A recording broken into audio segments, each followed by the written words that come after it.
las enfermedades más comunes y endémicas en nuestro país, que en realidad no causa un impacto negativo económico tan importante. Es una enfermedad bacteriana que conocemos como loque europea o enfermedad de la cría salteada, que es causada por una bacteria que es el Melissococcus glutton, que se encuentra ampliamente distribuida en todo el país, y esta enfermedad afecta al estado de crías. ¿Por qué se produce la enfermedad? Bueno, de hecho, el agente, de acuerdo a lo que es el entendimiento de la tríada epidemiológica, los agentes causantes de esta enfermedad normalmente están en la colmena, están en los panales en contacto con la cría. Es por eso que la renovación de los panales es un punto crítico para bajar la carga bacteriana de esta bacteria en particular. Y es una enfermedad que se produce básicamente por una situación fuertemente estresante para las crías, porque se modifica justamente la interacción cría-nodriza. Cuando se produce este desequilibrio, las crías no son adecuadamente atendidas por las nodrizas, y sobre este estrés que van a tener, se va a producir la infección. Es una infección que afecta básicamente al aparato digestivo de las crías, y también hay una potenciación para la que se dé el diagnóstico o finalmente la sinología de esta enfermedad, es que en general las abejas adultas, las nodrizas, se dice que no tienen un buen comportamiento higiénico o tienen un mal comportamiento higiénico. Entre estos elementos, que son los que desequilibran esa relación de la tríada epidemiológica, están las causas por las cuales se visualiza el inicio de esta enfermedad, que, como recién dijimos, se ve que afecta a la cría. La cría, sobre todo en los últimos estadios larvales, lo que se visualiza es que se va perdiendo el color blanco nácar brillante y en forma de media luna cerrada, que es los signos que tiene una cría sana, y va cambiando lentamente la coloración. Después se va tornando de un color beige o té con leche.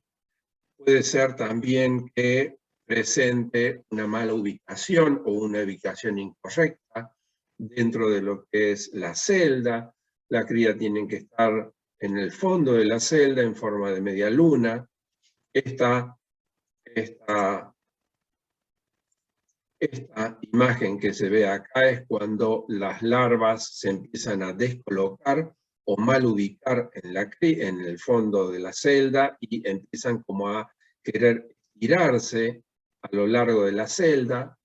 El mal comportamiento higiénico hace que las abejas no retiren a los cuerpos larvarios, entonces pueden quedar ahí, que ya están en un estado de mortandad dentro de la celda, y esto, en la medida de que no son retiradas, pueden llegar a formar incluso escamas que no están firmemente adheridas en la celda. Así que se pueden ver incluso formaciones escamosas.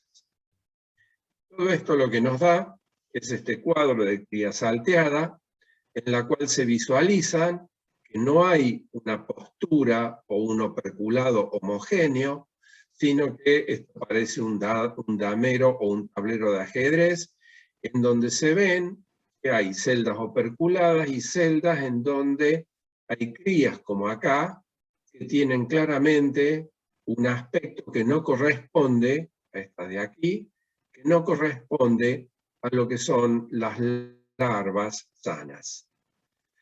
¿Qué hacer en definitiva frente a esto?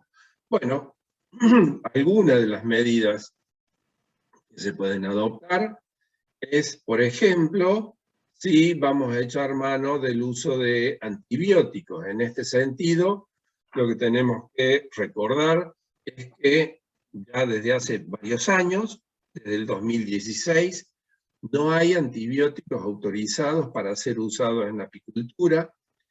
Esto significa que la detección de antibióticos en miel origina una no conformidad.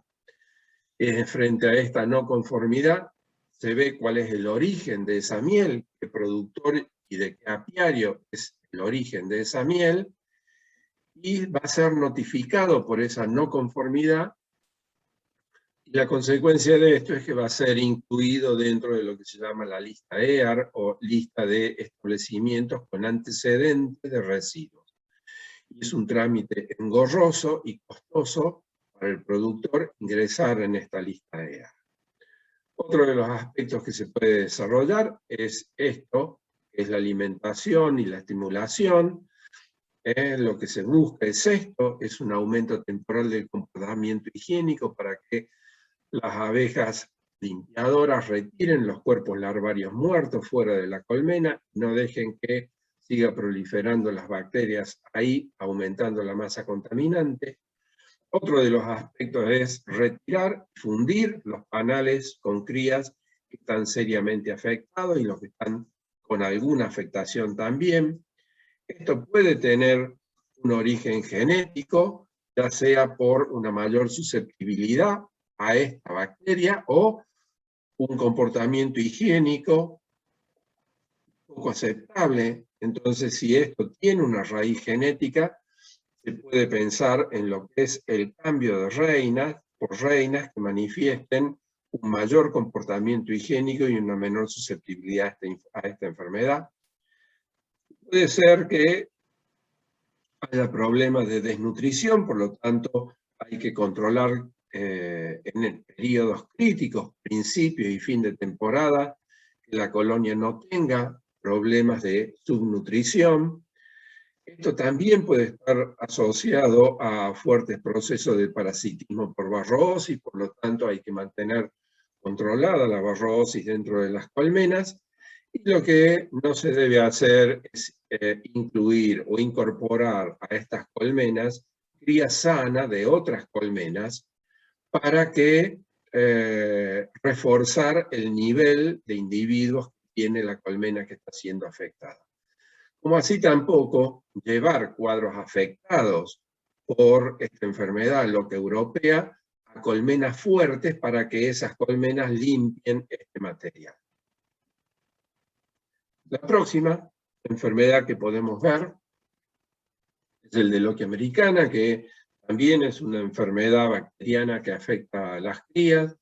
Acá el agente es otra bacteria, es un Pañobacillus, el Pañobacillus larvae, que tiene la característica de esporular cuando la forma vegetativa va a morir.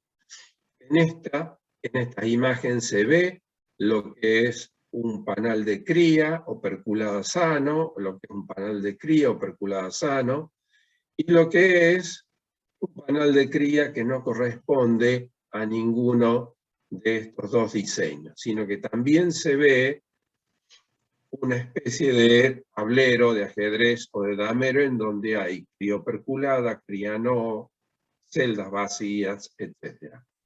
Acá, esta bacteria, como tiene la capacidad de generar esporos, es una bacteria con un gran poder esporulante, quiere decir que por cada individuo muerto se van a generar miles de millones de esporos, y si eso lo multiplicamos por la cantidad de larvas o individuos que van a morir y que pueden llegar a quedar dentro del panal, nos da una idea de la masa de esporos infectantes que puede llegar a haber en una colmena que está afectada. Y estos esporos, en definitiva, en otra diapositiva vamos a ver que queda como masa contaminante básicamente de todo el material agrícola. ¿Cómo vemos esto, la sinología? Bueno, por una diferencia con el caso de Loquia europea, esta bacteria termina matando al individuo, o sea, a la larva, ya cuando normalmente se encuentra operculada. En el caso de Loquia europea, la muerte del individuo normalmente se da antes del operculado, y por eso veíamos esos últimos estadios larvales afectados. En este caso, en el de Loque americana, como afecta ya a los individuos cuando se va a producir la muerte de los mismos en el estado ya operculado, en el estado de prepupa, acá se ve esta línea blanca, que lo que quiero representar es el desoperculado de la celda para que veamos lo que hay en el interior.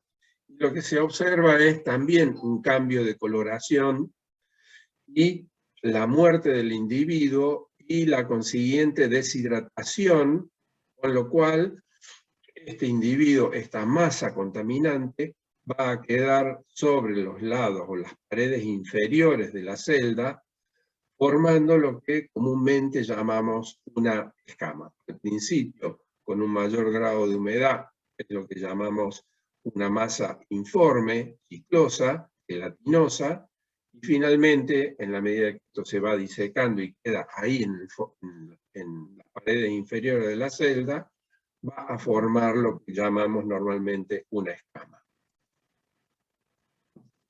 ¿Cuáles son los signos que podemos ver a diferencia de lo de Loque europea?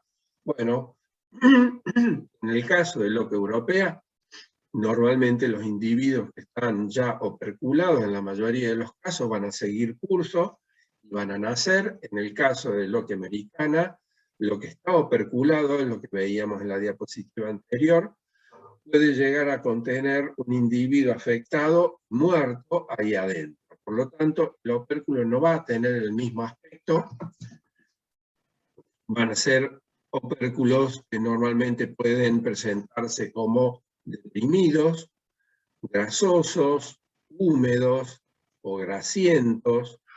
Se ve acá y acá opérculos que pueden tener perforaciones simples o múltiples.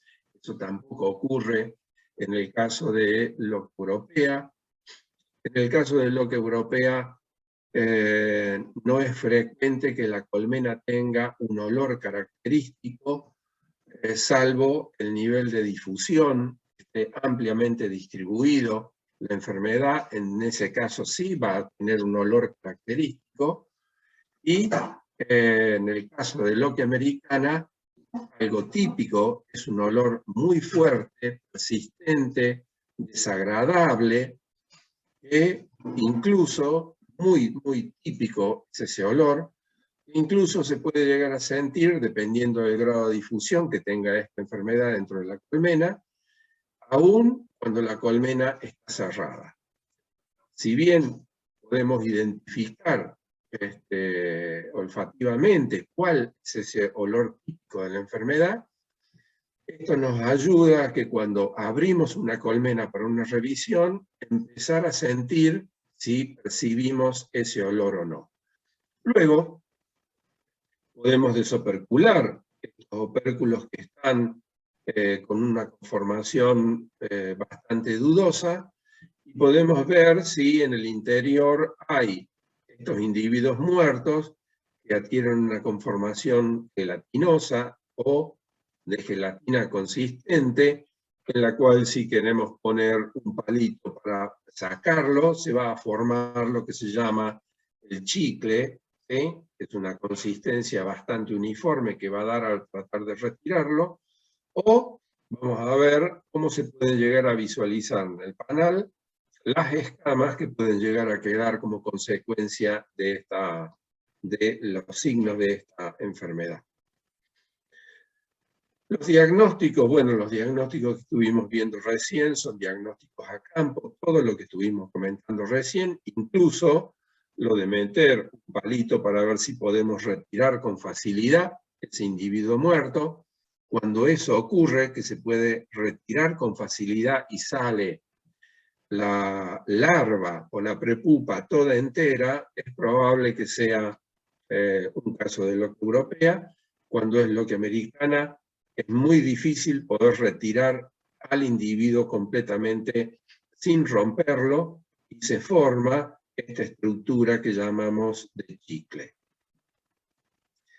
La otra forma, esto es el diagnóstico de campo, la otra forma de corroborar el diagnóstico es a través del laboratorio, y para ello hay cultivos específicos para tratar de detectar colonias, unidades formadoras de colonias del Pañobacillus larvae, y confirmaciones a través de análisis por PCR.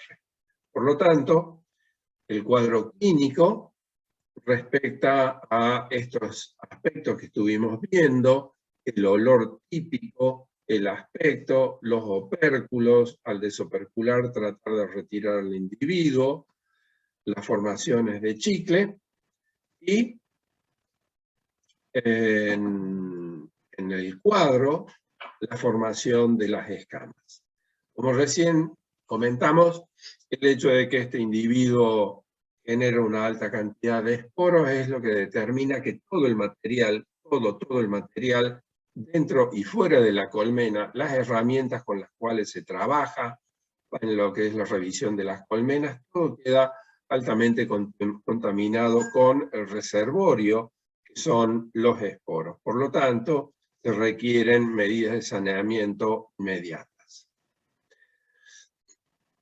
En nuestro país tenemos la firme idea que hay territorios que prácticamente están libres de loque americana, por lo tanto, las medidas que se pueden tomar frente a los brotes o los casos que se detecten como sospechosos o como confirmación de sospecha van a variar de acuerdo a las medidas de protección, ya sea en un territorio libre o en una zona en donde esta patología está instalada.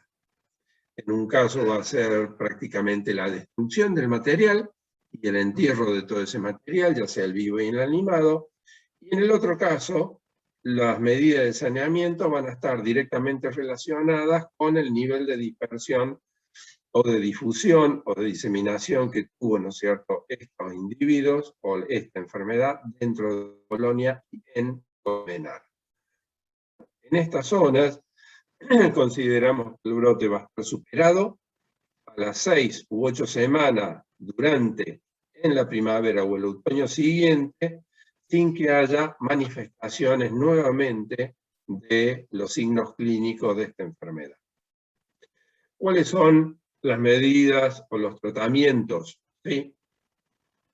Esto es para las zonas en donde está presente la enfermedad. Bueno, está desde lo que es la recuperación del material vivo a través de lo que es el trasiego directo, el cepillado o el doble trasiego, la recuperación del material inerte, que es a través de calor, que esto puede ser fuego directo, hacer una chimenea y prender fuego dentro, el calor por inmersión, en donde la temperatura que debe llegar al medio que va a calentar el material es de 130 a 160 grados, al menos durante 10 minutos.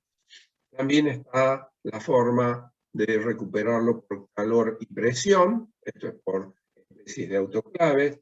Las formas químicas, por ejemplo, con soda cáustica o hipoclorito de sodio. También está la irradiación gamma, que produce una esterilización.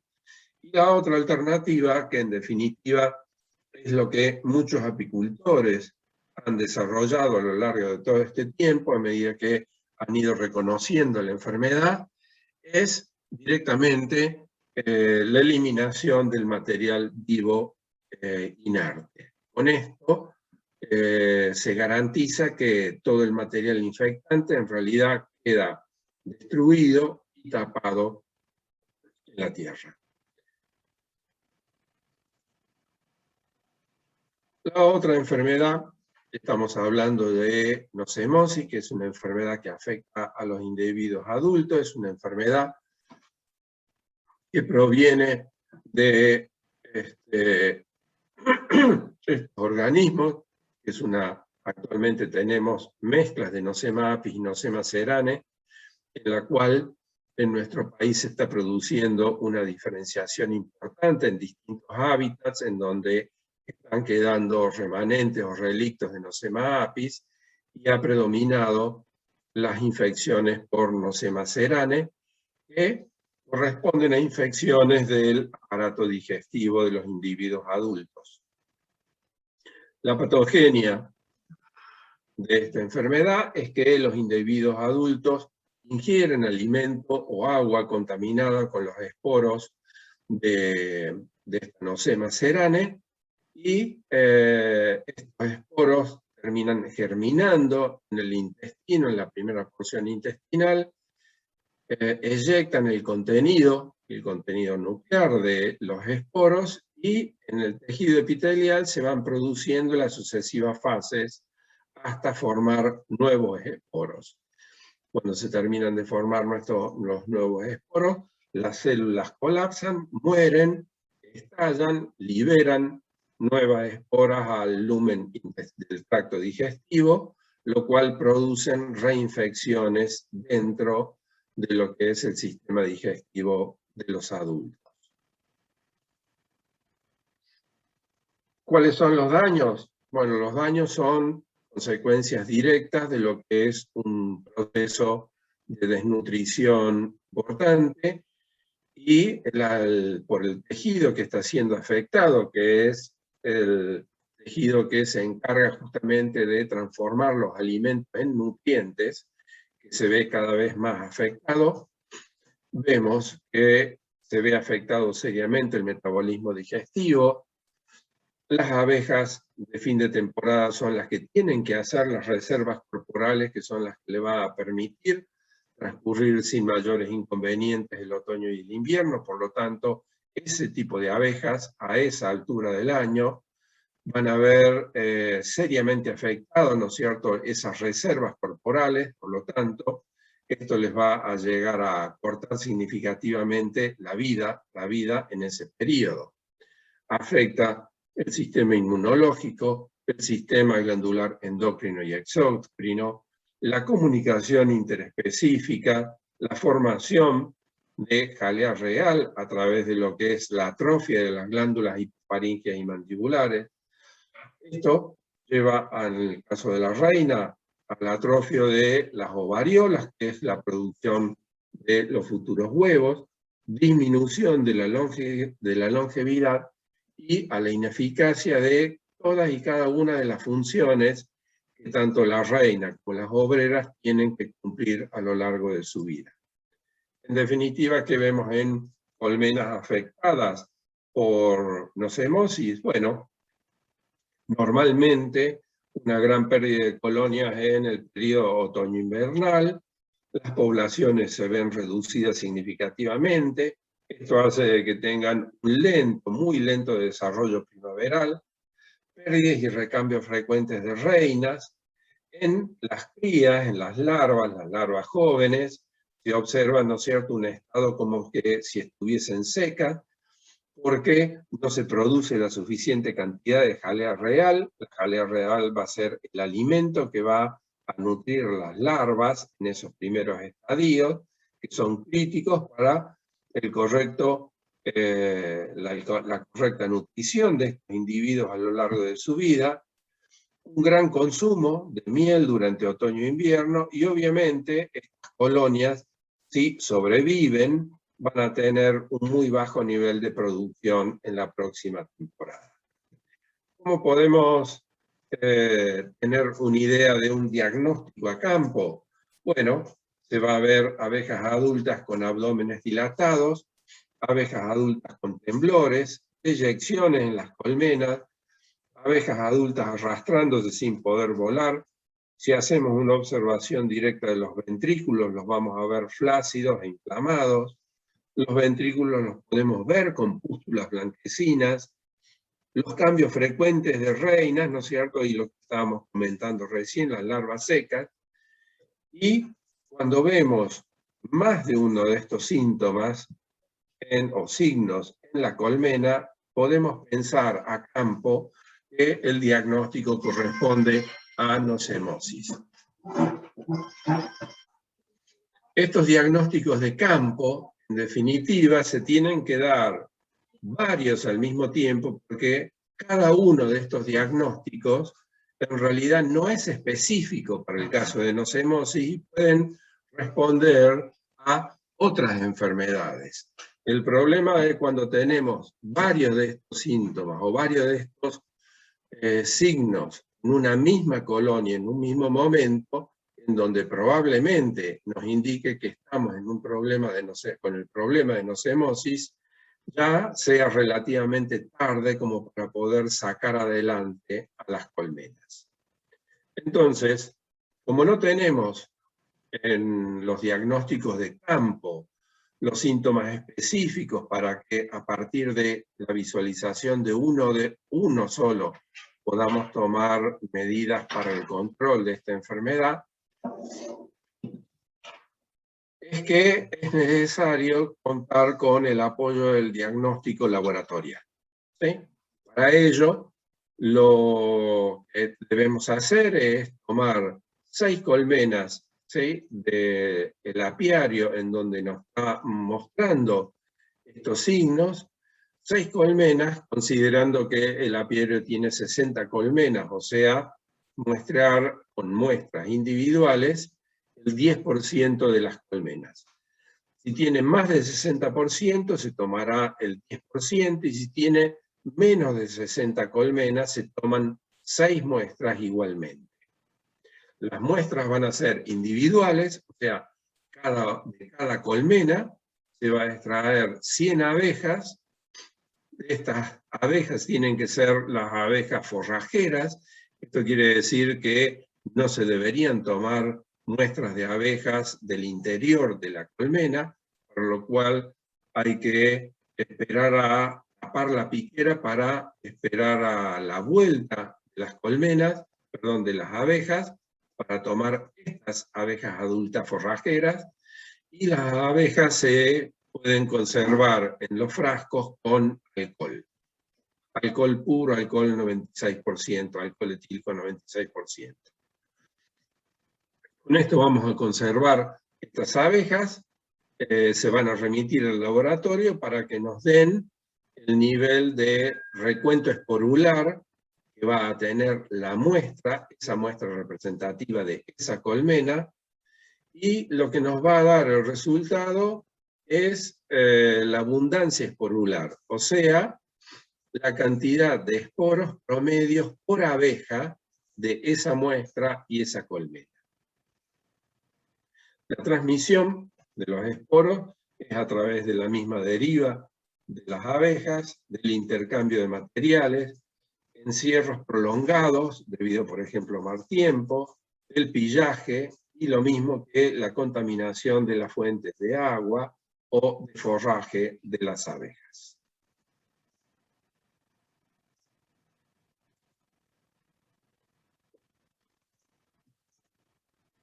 Otra de las patologías que está en forma hiperendémica en nuestro país es la varrosis. Todos lo conocemos, la varroa corresponde a Varroa destructor. Esta varroa es un parásito olvidado de las abejas que sigue el desarrollo de la colonia y que afecta tanto a las crías abiertas como a las crías operculadas como a los adultos. De hecho, el desarrollo de la colonia de abejas promueve el desarrollo de la población de varroas que normalmente encontramos dentro de ellas.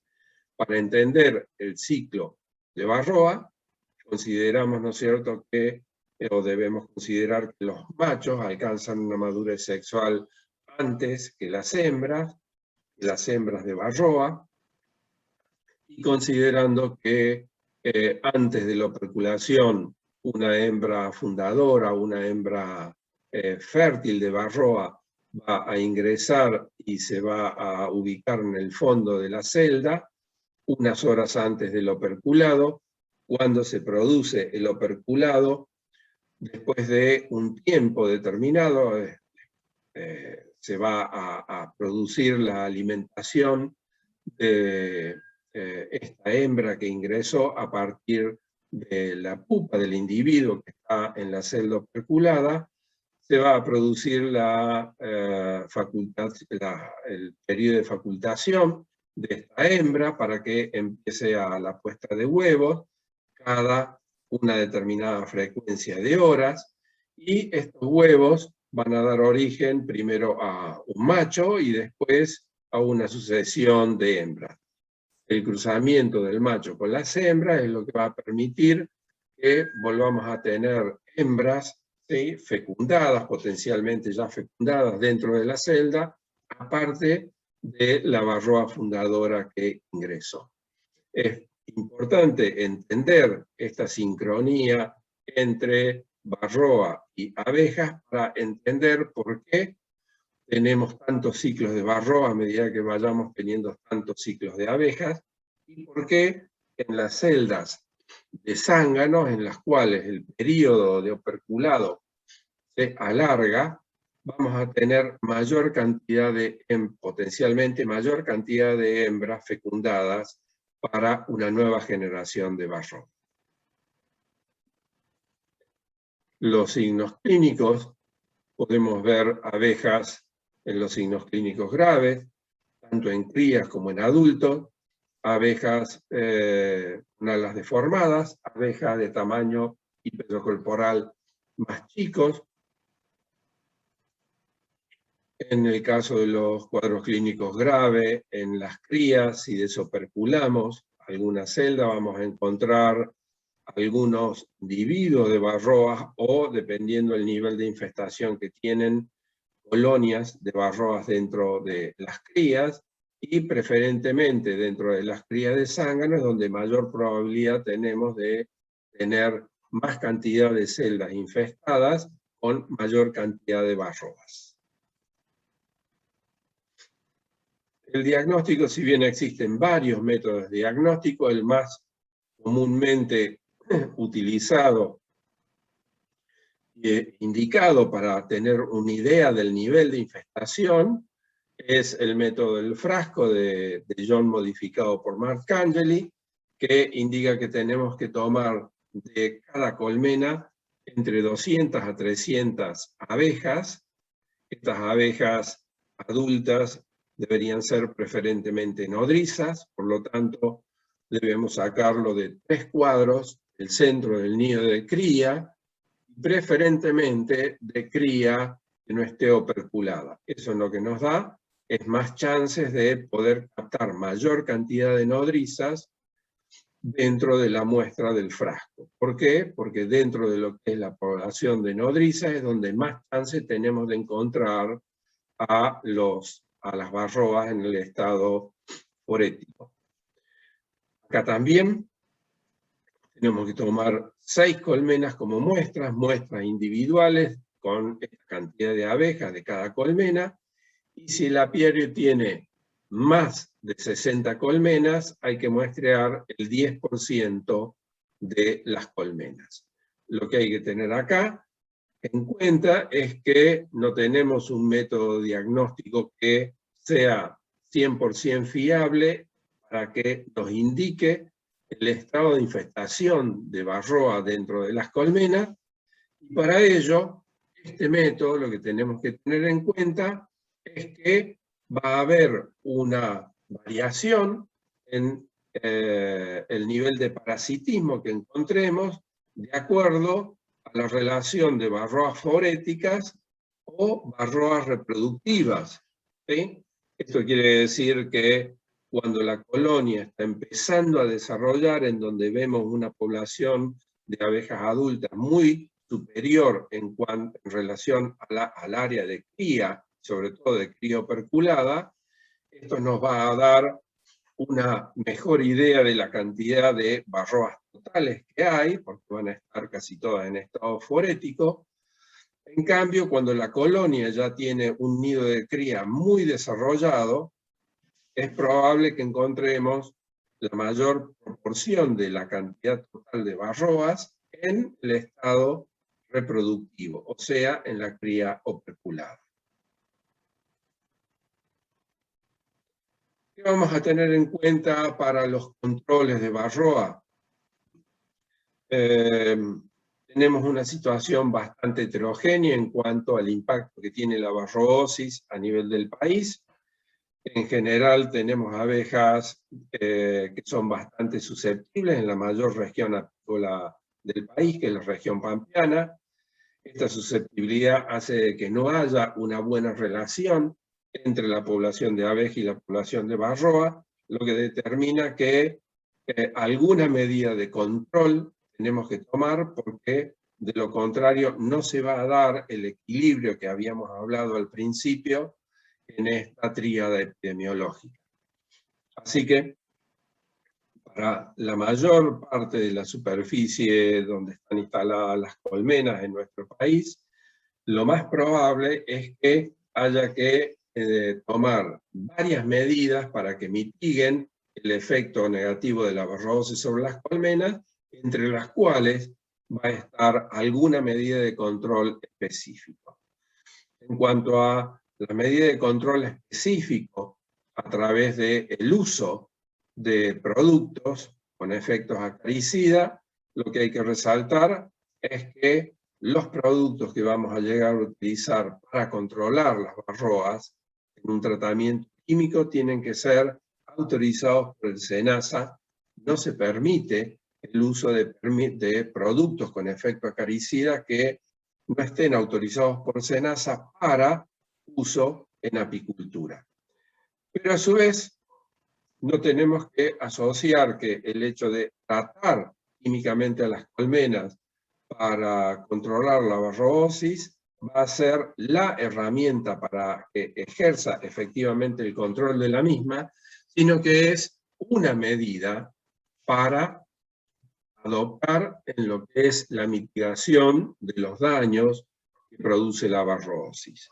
Esto significa que, aparte de los tratamientos químicos que vamos a hacer con productos aprobados para uso en apicultura, son los recambios de reina, que es la genética asociada, ¿no es cierto?, a una mayor tolerancia para este parásito, el estado de nutrición de las colmenas, la renovación de los panales, lo que son las prácticas del nucleado de las colmenas, y un problema que cada vez se está generalizando más, que es procurar una baja exposición de los plaguicidas agrícolas a las colmenas por la interacción que producen estos plaguicidas sobre el sistema inmunológico general de las abejas.